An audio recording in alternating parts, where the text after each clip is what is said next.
am Dr. Rosiane Roeder, a board-certified plastic surgeon. And I'm Andrea Sparr. I am a board-certified physician assistant, and I work in dermatology. And we are the Rejuvaness Podcast, where we talk about skin and surgery completely unfiltered.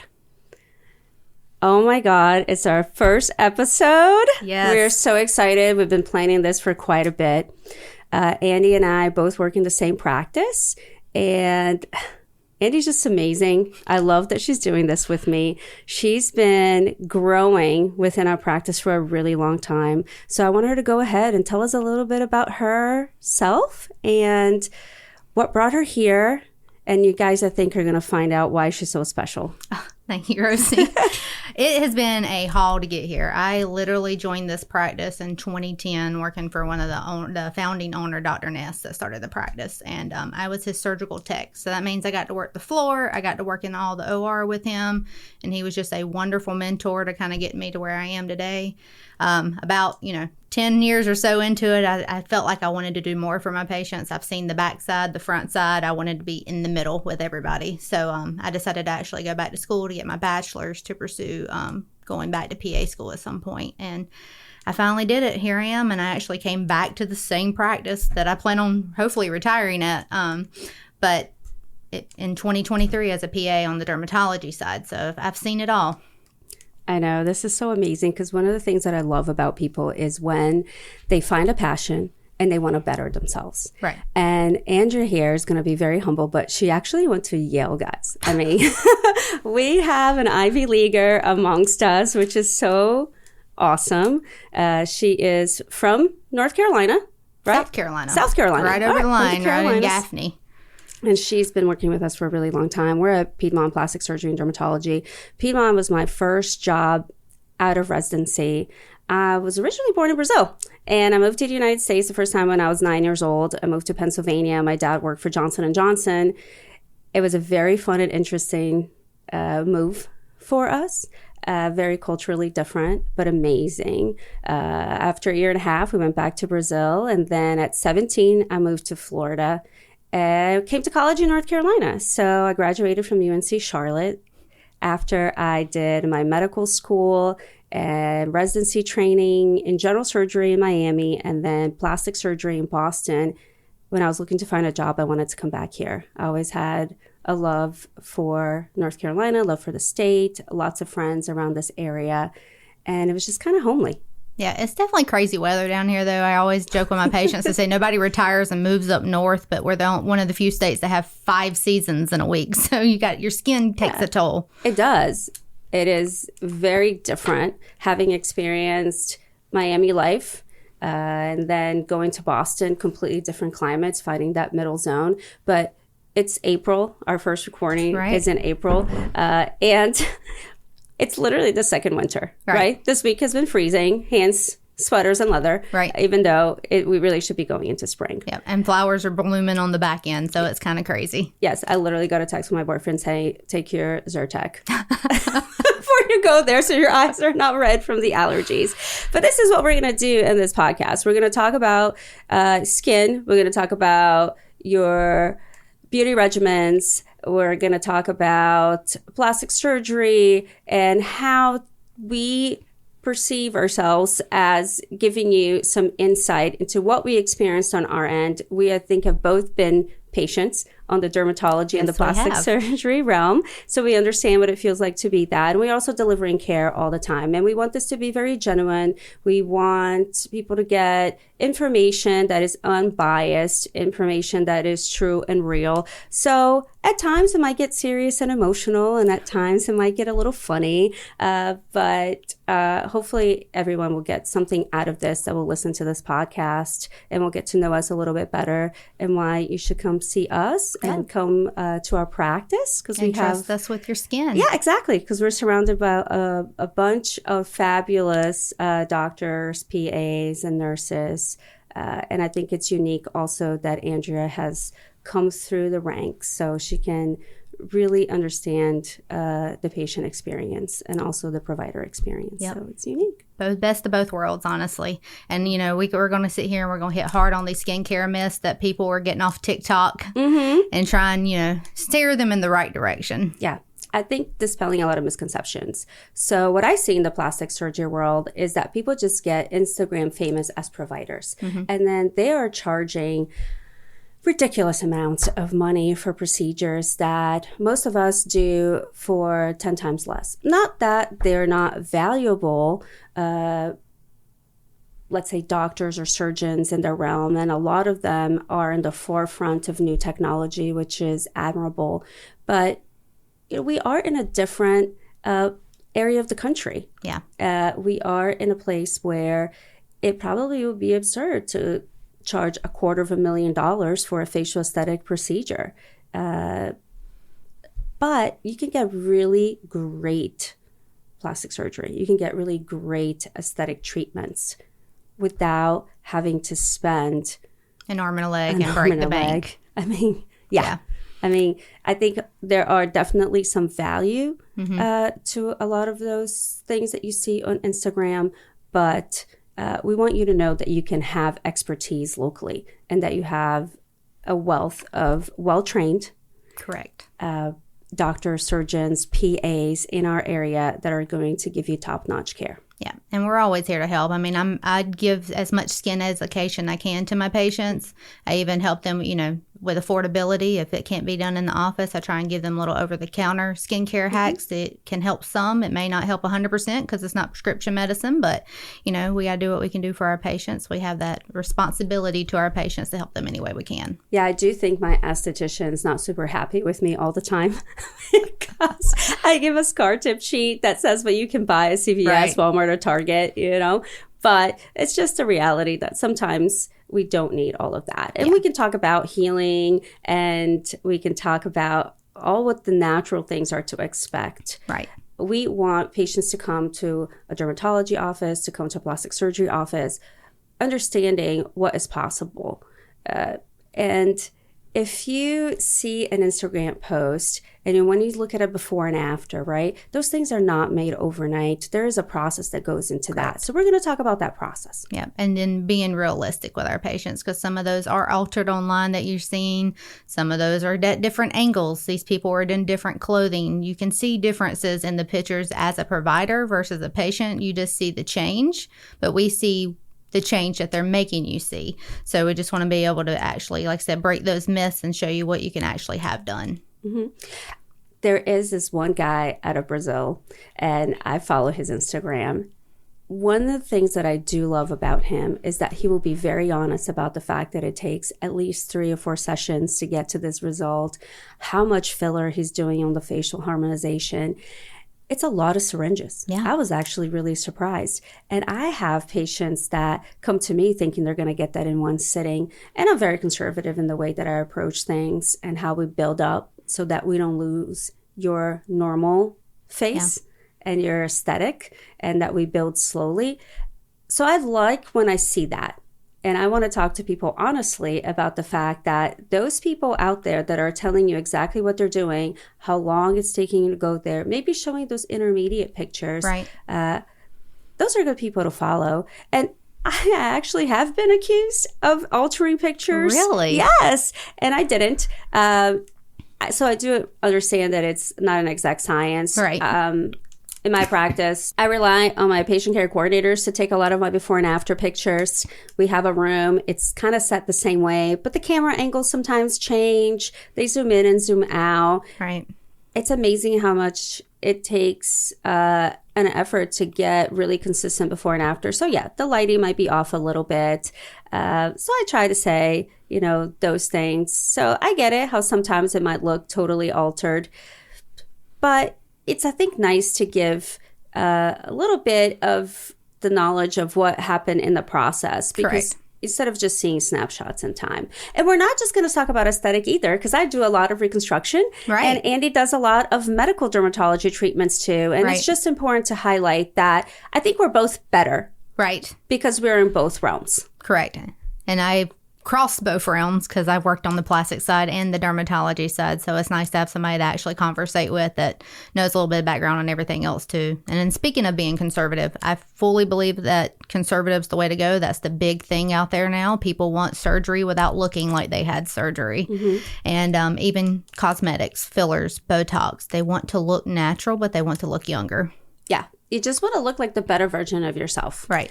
And I do welcome patients that bring me wish pictures. And then I try to say realistically, is this achievable for you or not, right? Because we're all very different. So if you are petite like me, 5 feet tall, and you bring me a picture of a 6-foot model, right? It's going to be a little bit different. But if you bring me somebody that's similar in size and shape, then we can talk about how things fit you in a realistic realm. When it comes to facial aesthetics, which I also do a lot of, I always ask about what are their goals? What are the things on their face? We look at mirrors together. I have them point out to me. One of the hardest questions, at least for me, is when people come and tell me, Doc, what do I need? Right. Right? Andy, what do I need? It's whatever you want, but we got to be realistic about what you want. And that's just kind of what I had to say to my patients. I'm like, you tell me what your goals are, and I'll tell you what we can do to get as close to them as possible. But I'm also not afraid to say no to my patients, because if there's something that's not going to work well for them, I will say no, because they will regret it in the long run. Yeah, I think that's really true. When I see doctors trying to tailor to patients' wishes that are not within the realm of reality, then I think they're doing a person a disservice. And it happens a lot. People come in with an idea in mind, but then I have to tell them, like, to get you there, these are the steps. And sometimes I have at times let go of patients that I didn't think we were on the same wavelength. Like you said, the saying no, it's important. If somebody's telling you no, there's a reason why. And you maybe will find a better fit somewhere else. I definitely am not scared of doing that. Right. I just feel and know what can work well in my hands. Mm-hmm. And if I don't think I can deliver that result, then I will send someone to another surgeon or another cosmetic dermatologist, another great injector that will be able to get them what they want. Not all of us have the same aesthetics. I'm sure that if Andy and I look at the same person, we might see different things. Right. Right? And for me, it's important for that person to tell me, look, my eyes bother me or my lips bother me. And then I can tell them, this is what I think we can do to get you there. Right. And then if I can't do it, I honestly am like, the best bang for your buck would probably be to have some type of plastic surgery. And I always try and get them set up with one of the plastic surgeons, because at that point, it's out of my realm, right? Yeah. But definitely, best bang for their buck is what I try to explain to them. If you're going to get this done today, this is what you're going to see. But longevity, spending that money every 3-6 months, you'd be worth it getting a lower bleph or a facelift and something like that. I told Andy earlier that I have this analogy I give all my patients when it comes to facial aesthetics. I tell them that their face is like a bed, that your bone structure is like the bed frame. And then you have your subcutaneous tissues and muscles, which are the mattress. And then your skin is the bedspread. And honestly, nobody cares what you've done to your mattress or bed frame or how much money you've thrown on there. Yep. If your bedspread is wrinkled, right? That's what they're going to see. That's what they're going to see. And that's all they see. Yeah. So the basics to me of facial aesthetics starts with your skincare routine, which Andy's going to tell us a lot about in the future episodes. And we're going to go into details of what she uses, because everybody tells her skin is amazing, which it is. It's glowing. Patients ask me where my regimens are. So we'll go over some of that stuff in our future episodes. And we'll give you the dirty deets of like what we actually feel like over the counter is worth it, what prescription medications, actual prescription products are worth it, our medical grade products.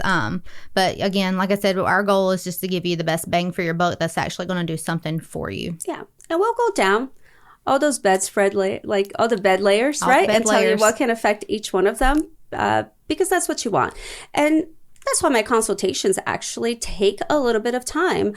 I do take 30 minutes to do a facial aesthetic consultation for any injectable patients that come, because I want to look at faces together. We even have a 3D modeling machine that I can take your picture and mirror what it would be like if your whole face was like the right side of your face or your whole face was like the left side of your face. It's very awesome. If you haven't done that, you should do it. Now, is that the Vectra? The Vectra, yeah.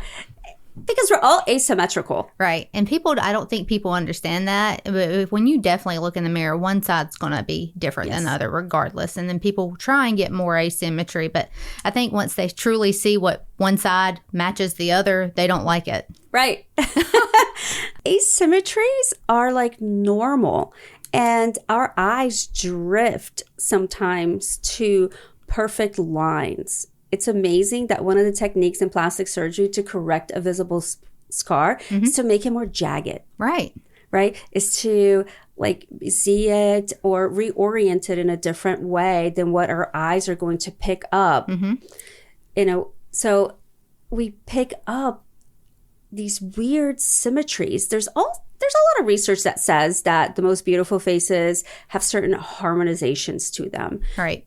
But if we really did make you look exactly like you do on just one side, I don't think it would be more like robot look like. And I tell my patients, I'm like, you are your own worst critic. You see yourself every day. You're that one in that mirror. So like for me, I take pictures of my patients on day 1. I see most of them back in 12 weeks because that's usually how long it takes to see change.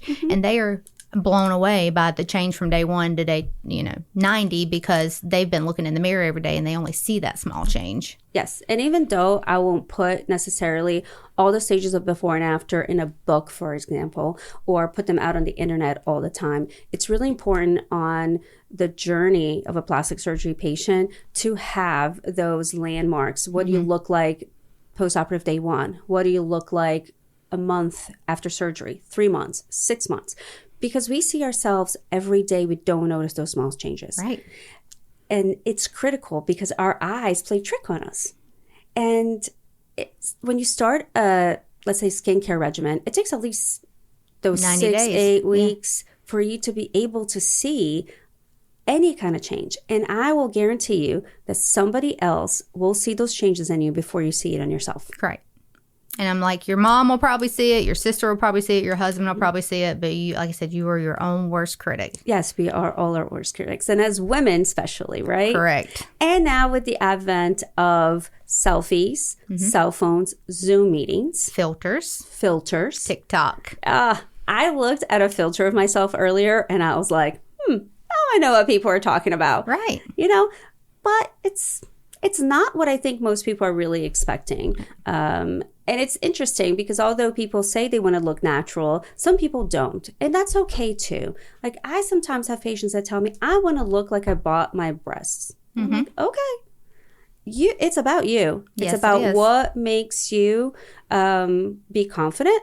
It's about what makes you feel like you are portraying the image that is in tune with who you are. Right. And my job is just to facilitate that. Now, if it goes beyond the point where I think it's not medically safe, or it's not in your best interest, or we identify other things like maybe body dysmorphic disorder, or some other depression characteristics, or somebody's trying to fit the model of somebody else, right? Because sometimes patients will come in because they want to meet their partner's expectations or something like that. Then, those are a little bit of red flags. And you can always notice those patients because they look at their spouse for everything that you're talking to them about because they're waiting for them to answer to see what they truly want and not what the patient wants. Yeah. And I love when my patients have amazing partners that are supportive of them. You got to have the support. Yeah. They're all about making sure that their partners want to be confident. I have a lot of patients who are couples. I had one of my patients had a facelift and then her husband's like, I cannot walk around with this younger woman looking like I'm her dad. So I did his facelift or neck lift too. So, I think it's awesome. And when people can go through a journey together. And fair's fair. He's got to take care of her. She's got to take care of him. And that's some of the best partnerships and they're awesome patients of mine. And I've had more than one couple come to me and have work done, which is great. If that's like a true partnership right there at times. And I think that that's really nice. And I love that. But I've also had other things happen when people were coming in and they did not have supportive partners. And that was quite obvious. And sometimes we want to provide a safe space where patients can be who they are. And then if this is not necessarily what they truly want, you can tell. And right. You can pull them apart and tease that out and try to encourage them and build their confidence. So it's a very interesting realm. Like, I have a love-hate relationship sometimes with plastic surgery, because I feel like I do this because I want to empower women to be, and men as well, to be their best selves, right, and to have confidence. I grew up not necessarily always loving my body and not feeling confident in who I am. So I can relate to that as well. Mm-hmm.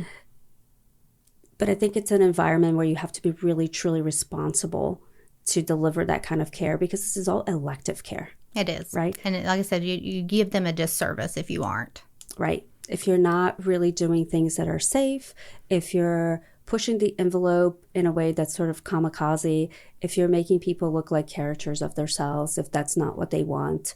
I hear a lot of my female patients come and tell me, can you downsize me? Can you remove implants? Can you change this? Because the other person that did my first surgery, and I do a lot of revisions now, my first surgery didn't listen to me. Right. They just told me that this is the size that I needed. They just told me that this is what I needed to have done, and they didn't listen to my concerns. And they only gave them one option. They only gave them one option. So I feel like that is like my special sauce in a way, right, is trying to listen to what people really want and making sure they get that. And it's really sad to me that there might be people still out there that feel like they know better than their patients. Right. So many times I think it's something when I go into the room, and then once the patient tells me what they're feeling, right, what they're looking for, something changes in my mind, and I say, okay, like, I got to listen to this person, right? I got to find out or do a deep dive. Yeah. Onto really, what is it that they want? What is causing this problem? How can I solve it? And I never put myself in a situation where I can't solve a problem either. And I think that that's something that we are both very good at, is like understanding that we're delivering a service that we can take care of the complication. If you're going to someone who is only going to do like an injection, mm-hmm, or is going to do a surgery, but doesn't have the capability of doing or dealing with the complication of that, right, then they probably shouldn't be doing it. Correct. And then, like I tell my patients, you have to be your own best advocate for a lot of things. We listen. Not all providers listen. And yeah, I think that's a good trait that we both have, is we try and give back to the patients exactly what they're asking for, but safely. Yeah. And just because there's a Groupon for it doesn't mean that you have to be treated like a patient who is seeking a cheap service. Right. Just be aware of the fact that you can't trivialize something that's purely elective and aesthetic. It's, mm-hmm, your face, it's your body. Really do the deep dive research into who is doing this to you and what their motivations are. And what their background is to be able to do it. Yes. And I think that's what we're going to break down in a lot of our other episodes. We're going to talk about, how do you find out somebody's credentials? Mm-hmm. How do you go about choosing a plastic surgeon? How do you go about choosing a dermatologist? How do you go about choosing a practice? What are important things to look for? And we're going to dive into some other medical aspects of our practice too. Andy does a lot of medical dermatology, and I have a passion for breast reconstruction, and we might do a whole episode on just that. Yeah.